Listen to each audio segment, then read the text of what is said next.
Oke, terima kasih banyak Mbak Maria. Selamat sore Pak Edi, selamat sore pemirsa semuanya.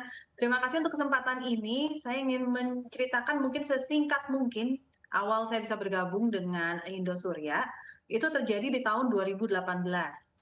Jadi waktu itu saya adalah salah Mhm. satu nasabah di salah satu bank swasta dan manajernya itu pindah ke Indosuria. Mhm. Sehingga pada saat itu manajernya menawarkan kepada saya untuk memindahkan dana saya ke Indosuria. Awalnya saya sempat meragukan karena saya tidak tahu Indosuria itu apa.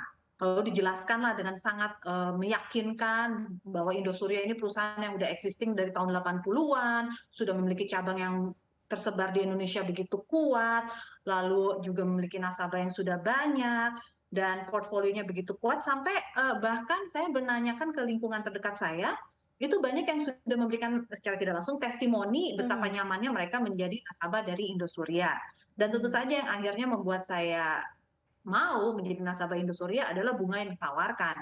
Waktu itu Mhm. 2018 saya ditawarkan bunganya 7,5%. Oke. Oke, berarti prosesnya itu per bulan atau bertahun 7,5% itu Mbaknya? Itu untuk per tahun dan mungkin saya dibilang termasuk kecil dibandingkan beberapa korban lain yang saya dengar bunganya bisa sampai 9 sampai 11%, Betul. tapi mungkin itu disebabkan karena saya memilih yang periodenya per 1 bulan jatuh tempo.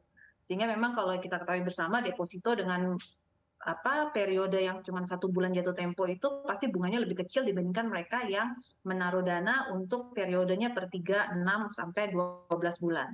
Oke, dan pembayaran bunga waktu itu sempat sudah, rutin atau seperti apa yang dialami, Mbaknya ketika awal-awal, masukin, dana ke sana? Tahun 2018 sampai dengan Desember 2019 semuanya smooth sekali, sesuai dengan layaknya kalau kita memiliki deposito di sebuah bank, bunga setiap bulannya karena saya milih periode yang per 1 bulan, setiap H-1 sebelum jatuh tempo tuh saya akan menerima telepon untuk ditanyakan apakah depositonya mau dicairkan atau mau diperpanjang. Mhm. Dan dari awal saya ngerasa kenyamanannya, jadi saya bilang perpanjang, perpanjang.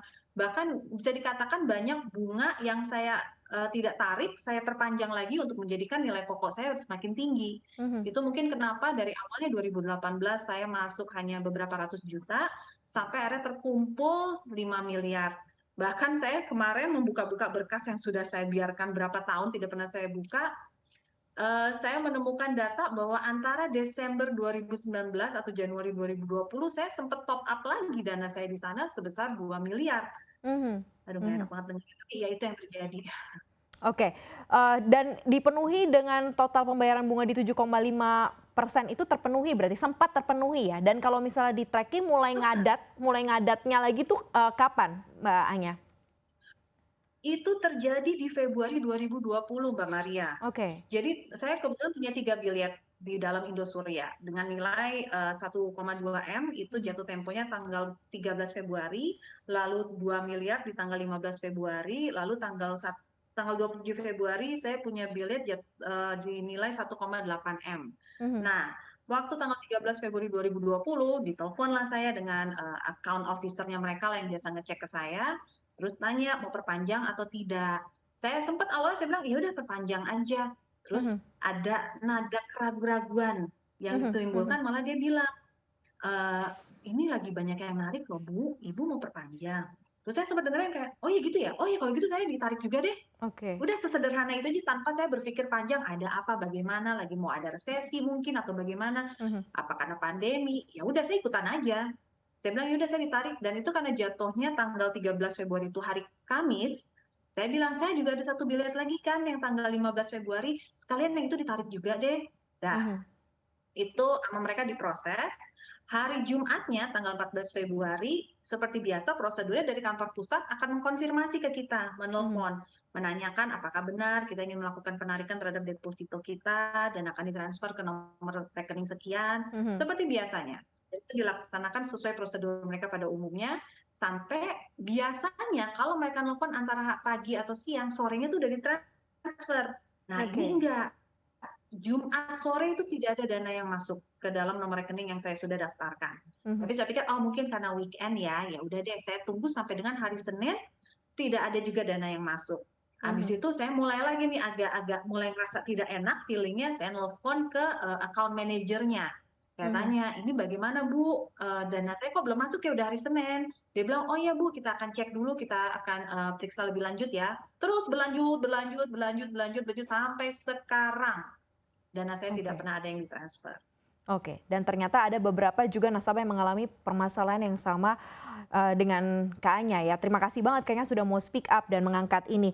Pak Edi kok bisa ya Pak Edi dari 2008 loh ini tidak terdeteksi sama sekali dengan total kerugian mencapai 16 triliun, 23.000 nasabah begitu ya. Apa yang terjadi nih Pak Edi? Ya, jadi ya pertama ini ya perlu kita jelaskan karena kantor saya ini kalau disingkat jadi KSP juga nih, kantor staf presiden. Nah ini beda dengan KSP yang Tapi berbeda ya Pak ya? koperasi simpan pinjam ya. Iya, nah itu jadi takutnya nanti dikira saya petinggi Indosuria lagi nanti kan. Baik baik Jadi baik.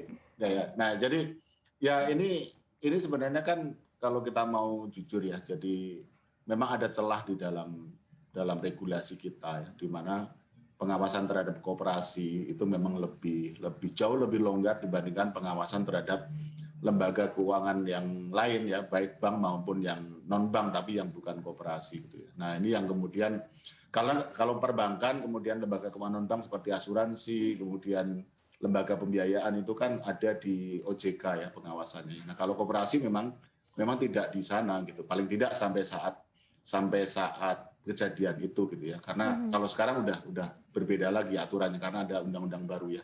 Nah, jadi ada kelemahan kekurangan di dalam regulasi itu. Nah, sehingga kemudian pengawasannya juga menjadi lemah. Nah, ini menjadi pelajaran untuk kita. Karena yang dilakukan oleh Koperasi Indosuria itu sebenarnya bukan praktek koperasi yang wajar ya. Ya. Karena kalau dia sampai menghimpun dana dari masyarakat itu sebenarnya sudah seperti praktek perbankan. Tadi disampaikan Mbak Anya itu jelas itu seperti perbankan dan itu secara undang-undang itu masuknya sebagai praktek perbankan gelap ya. Jadi sebenarnya Mhm. bisa diperkarakan tetapi juga harus ada laporan dan sebagainya ya. Nah, kemungkinan besar memang tidak ada laporan. Itu kalau pertanyaannya kenapa begitu lama tidak terdeteksi dan kita juga dari pemerintah sebenarnya kalau kasus ini kan kasus private to private ya karena kan Indosuria ini juga bukan instansi pemerintah, bukan BUMN ya seperti Ya. kasus misalkan Jiwasraya, Sabri itu kan BUMN ya. Kalau Mhm. ini kan private to private. Nah, jadi sebenarnya pemerintah juga tidak